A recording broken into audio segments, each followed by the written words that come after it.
Hello everyone, this is Jordan from Sith Saber Props. I'm here today to show you my new install for a KR flagship in brass. I call this the GoldenRod, and this install sports a Crystal Focus 10 of the newest firmware. It has a crystal chassis inside and some neat modifications to the chassis that will enabled us to go ahead and have a internal battery that is non-removable and a recharge port, which the Saber was not designed for.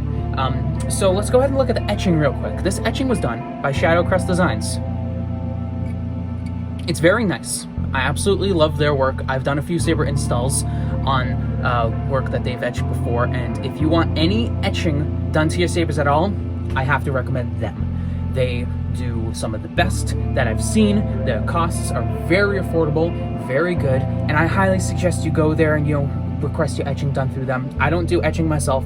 I also don't do much powder coating or anodizing. So if you have any custom hilt requests for external modifications that have to do with etching or powder coating or anodizing, before you send one to me for an install, I highly suggest go to ShadowCrest Designs and message them there and see what they can do for you. Because it's impossible to do etching for the most part once the Saber is installed. You have to take all the electronics out, especially if you have to dip the Saber.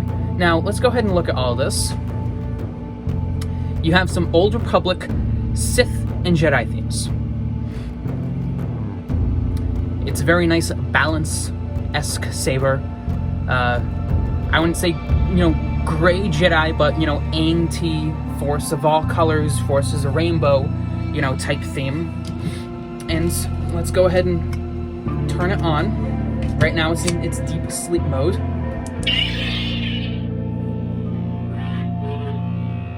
Using a Saber Essentials speaker, and they're small ones. See, I think it's the 24mm speaker.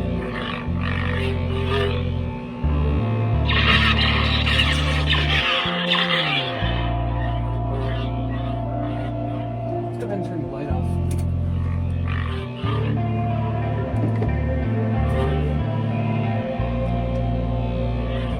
I like having kind of orange on the Saber. It just mixes well with the brass. But let's go ahead and switch to a white.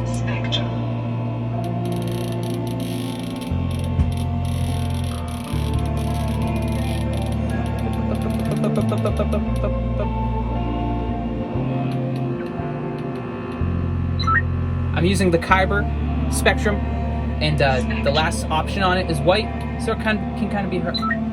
Can kind of be hard to get that.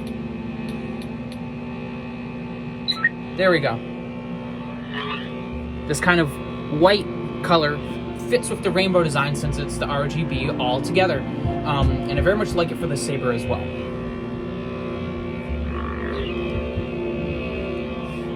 Very balance-esque. Again, I prefer the Aang-T Force is a rainbow. Let's go ahead and check out the chassis while this is on. I'll also turn this light back on so we get some light. KR Flagship doesn't have super long threads, but they are long enough to ensure security.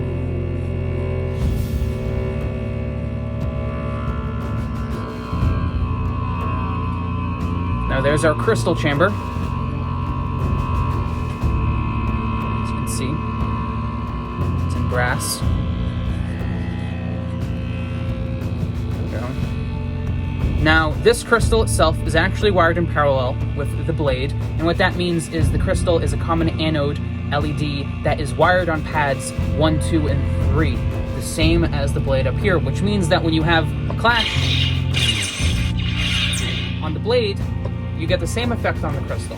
Unlike some of my other installs I've done, my personal Saber, which have a common cathode LED for the crystal that's wired to the accent pads, when you turn this off, you don't have the crystal mirror. Now this is also using one of my custom cut and faceted quartz crystals. I think that if you do a crystal chamber, you shouldn't skip out and you should always have a real crystal inside of it. Let's go ahead and check out the install. Simple install, just your Crystal Focus 10 again. No real accent LEDs on the hilt itself. Now here's where the special part comes in. This chassis was not designed to have a permanent battery. It was designed to have a removable battery. One that you take out, you plug it onto the wall charger, and you charge it that way. But we wanted to go ahead and we wanted to have an in-hilt charger with this one. So I made some modifications to the chassis part cover right here that would cover the wires to have our charger port. So let me go ahead and grab my charger. I'll show you. Plug it right in. There you go. Plugged in. There you go. So you can go ahead and plug it in just like this and charge it. It's a very convenient way of doing it. If you don't want to have to go ahead and unthread the hilt every single time that you want to turn on the saber in order to pull out a kill key, then you can go ahead and you can put it in deep sleep mode by pulling out the kill key and just leaving the hilt part right here on. One of the main benefits of a kill key is it prevents dust from getting inside the recharge port and dirt. So if you already have the recharge port covered, then you can sometimes go ahead and opt to not have a kill key with the saber. But with this one, we do. It's just the white plug portion of a kill key. So sit down, not the top cap. We can go ahead and slide this chassis or the hilt back on, just like that. There you go.